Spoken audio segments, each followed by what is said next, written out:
Kisah sapi Bani Israel. Seorang laki-laki soleh dari golongan Bani Israel, ia memiliki istri, satu orang anak dan hewan peliharaan sapi betina. Sapi tersebut melahirkan anak yang juga berjenis kelamin betina.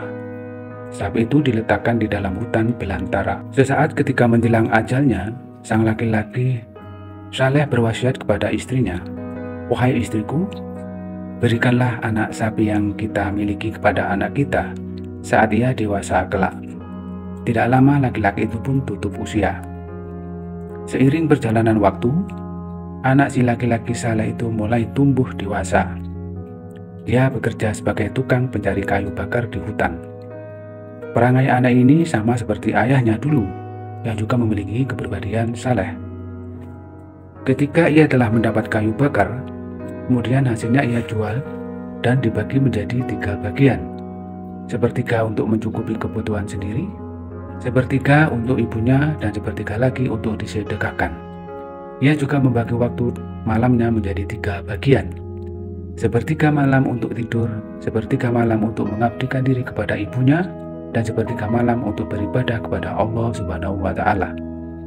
Setelah sampai pada usia yang cukup, sang ibu berkata kepadanya, "Wahai anakku, pergilah engkau ke hutan.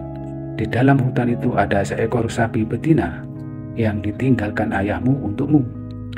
Dan ayahmu telah berwasiat, saat engkau dewasa, engkau berhak atas sapi itu. Atas izin Allah Subhanahu wa Ta'ala, sapi itu akan tunduk kepadamu." Sang anak melaksanakan apa yang diperintahkan sang ibu. Ia pergi ke hutan dan mencari anak sapi betina peninggalan sang ayah. Usaha yang ia lakukan membuahkan hasil.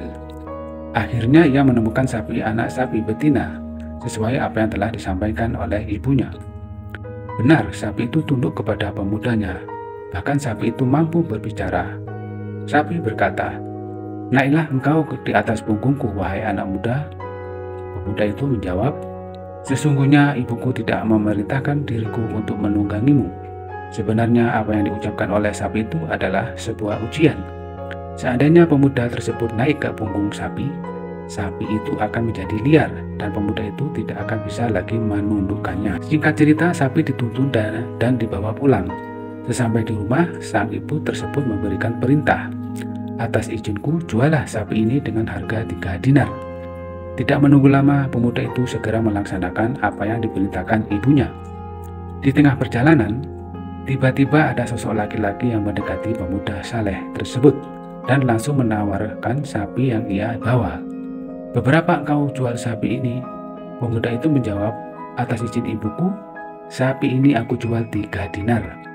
Laki-laki itu kembali berkata dengan memberikan tawaran yang lebih tinggi, "Jualah sapi itu dengan harga 6 dinar, dengan syarat jangan meminta izin kepada ibumu."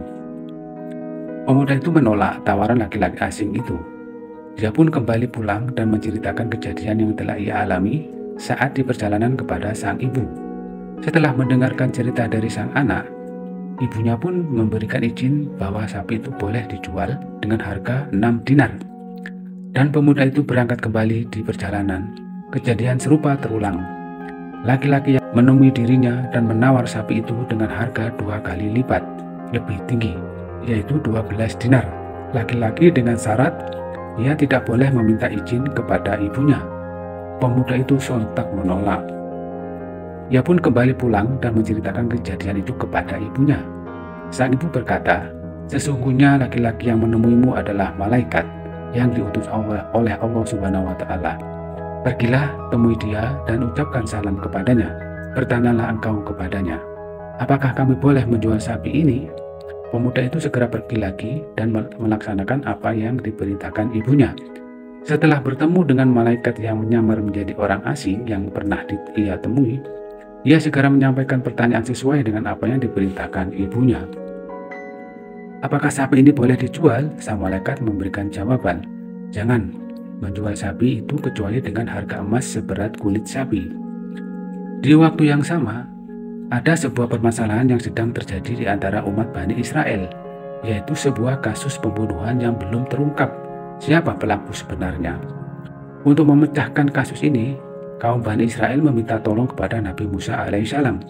untuk membantu mengungkap siapakah pembunuh yang sebenarnya.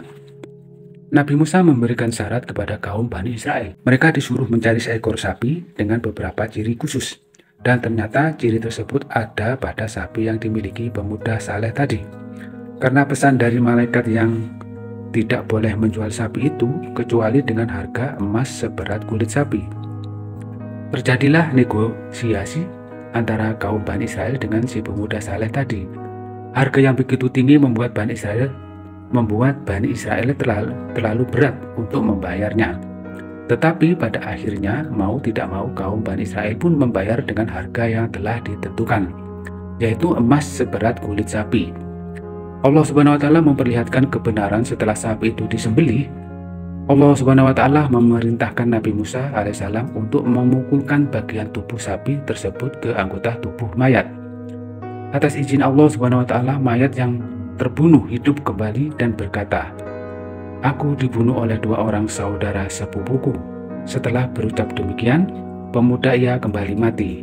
Karena kejahatannya, pemuda sepupunya yang telah melakukan pembunuhan menerima hukuman qiyas. Wallahu a'lam bishawab.